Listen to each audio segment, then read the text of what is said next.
Hello and welcome to Liverpool Report. This is your home for all the latest Liverpool news, match updates, transfer stories, and in-depth analysis. Stay connected and never miss a moment. Subscribe now to stay ahead with everything happening at Liverpool. Mo Salah sank to his knees, kissed the turf, and soaked in another glorious night at Anfield. Scored his 26th goal of the season from the penalty spot to steer Liverpool towards Wembley and the chance of more history in the Caraba Cup. Liverpool have already won the trophy a record 10 times, and now they are in the hunt for more when they go head-to-head with Newcastle on March 16th. Salah, 32, is cherishing these moments because his contract is running down, and yet that seems to have only made him more focused on winning as much as he can. It is hard to believe this will be his last season at Anfield because he is irreplaceable. But Salah is determined to make the most of it in the title race, Carabao Cup, FIA Cup, and Champions League. This semi-final second leg was before Sunday's trip to Plymouth in the FA Cup, and then the Merseyside derby at Goodison Park next Wednesday. It would be easy to assume the Everton game, Liverpool's game in hand on the rest of their title challengers, is their most important, and it probably is. But there is simply no let-up for Arneslot's unstoppable winning machine in every game they play. You almost had to feel a bit sorry for Tottenham because Liverpool toyed with Ange Postecoglou's men at times. So much for Big Ange's promise that he always wins a trophy in his second season at every club. Tottenham kissed goodbye to their shot at the Carabao Cup with an all-too-familiar surrender at Anfield. They do have the Europa League and the FA Cup, but their chances are disappearing. Postecoglou's men have now managed just one win in their last 28 trips to Anfield, and never remotely looked like improving that record. In fact, Spurs did not seem to have much of a plan, let alone a plan B. Once the first Liverpool goal went in, their best hope was to hold out for penalties. That didn't last long either. In fairness to Postecoglou, they do have a crippling injury list, a patched-up defence with new £20.8 million signing Kevin Danso making his debut at centre-half, and it will not be a game he will want to remember.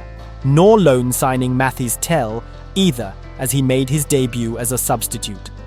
Tottenham were overwhelmed, and Salah and co will take some stopping. Slot has worked miracles since taking charge, and they are just so consistent and above everyone else in the Premier League, and probably Europe. Virgil-van-Dijk was arguably lucky to get away with an elbow on Richarlison, but after that controversy, this was all Liverpool. It was too easy. Just look at the scoreline. Liverpool were ahead after 34 minutes. Yves Bissouma lost possession, Salah put over a cross from the right, Núñez missed it, and then Cody Gakpo fired in from close range. Tottenham's slender first leg lead was wiped out. The game was then turned on its head after 51 minutes. Salah played the ball over the top. Núñez nipped in before Kinski and the Spurs keeper duly wiped him out. Salah smashed the penalty into the top corner. Dominik Szoboszlai made it 3-0 on the night. Connor Bradley played the ball into his path, and the Liverpool midfielder strode through to fire home to cap a superb individual display. Tottenham had the temerity to hit the woodwork through Son Heung-min before Liverpool got a fourth.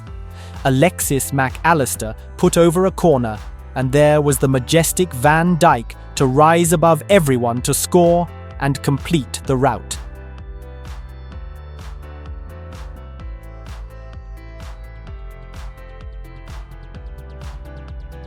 We're not quite in that territory when it comes to Liverpool, but we're probably not far off given the highly impressive job Arneslot has done since stepping into the sizable void left by Jurgen Klopp back in the summer. Very few among us fancied Liverpool to be challenging for the Premier League title during the Dutchman's maiden season, let alone that they would be comfortably leading the pack at the start of February.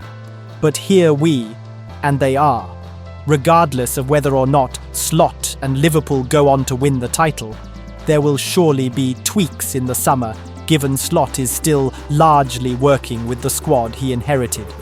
So Mirror Football takes a look at how they could look next year, after some fine-tuning.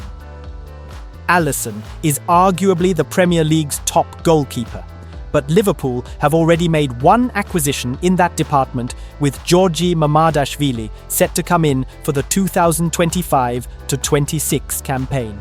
The Georgia international will challenge Alisson for a starting berth, and there could be further change ahead of them. Trent Alexander-Arnold's future has been scrutinised, but we'll go with him staying for now, with talks over a new contract ongoing. At left-back, we're expecting changes. Milos Kerkez is understood to be a target, and he'd be an exciting long-term successor for Andy Robertson, who has been an absolute stalwart for the Reds in recent years. In central defence, Virgil van Dijk and Ibrahima Konate should continue their partnership as long as the former signs a new contract. A move for Martin Zubimendi was on Liverpool's agenda back in the summer, but given how well Ryan Gravenberch has performed in that role this year, we're going to leave the engine room as it is. That means Alexis Mac Allister, Curtis Jones and Dominic Szoboszlai can all fight it out for positions ahead of Gravenberch in that deeper role. We've got two locks for the three forward positions. Mohamed Salah's form speaks for itself, and Cody Gakpo has looked every bit the player Liverpool thought they signed last January. Now he's being deployed in his favoured position on the left wing. It's been another difficult campaign for Darwin Núñez though, so don't be surprised to see Liverpool dip into the market for a number 9. The Reds have had plenty of joy shopping at RB Leipzig in recent years after purchasing both Konate and Szoboszlai. Benjamin Sesko has other suitors in the Premier League, but he would thrive in a Liverpool team that creates hatfuls of chances under Slot. Sorry, Arsenal fans, but it feels like a move to Anfield would be hard to turn down for anyone at the moment, so the Slovenia star could come in to lead the line long-term. Potential Liverpool 11: Mamardashvili, Alexander-Arnold, Konate, Van Dijk, Kerkez, Gravenberch, Mac Allister, Szoboszlai, Salah, Sesko, Gakpo. Former Liverpool striker Stan Collymore believes the Reds can afford to lose Trent Alexander-Arnold, with the right-back one of 3 senior stars out of contract in the summer. Alexander-Arnold, Mohamed Salah and Virgil van Dijk are all free to sign pre-contract agreements with potential suitors, or leave for free at the end of June when their current deals run out. Real Madrid remain keen on the England international, but failed with their efforts to force a deal through in January. Arne Slot's team remain in pole position in the Premier League and progressed to the Champions League round of 16 as top seeds after winning 7 of their 8 league phase matches. The future of the trio remains a concern though, with manager Slot regularly asked about what might come next. Collymore was an Anfield teammate of Steve McManaman, who would go on to leave the Reds for Real Madrid in 1999. If Liverpool's current homegrown hero follows suit, though, the pundit thinks they have the tools to move on. Looking at probabilities, I'd say there's a 90% chance Van Dijk stays, around 60% for Salah, and a 50-50 chance for Alexander-Arnold, bizarrely, because he's the Scouser, Collymore told William Hill Vegas. But when you've won everything with your boyhood club, as Trent has, a move abroad becomes tempting.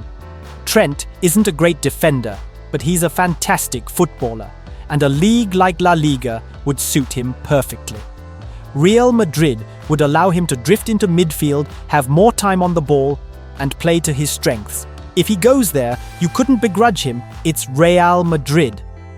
If Liverpool were to lose Trent, they could find a right-back who gets into attacking positions, so I wouldn't say his departure would be a huge loss.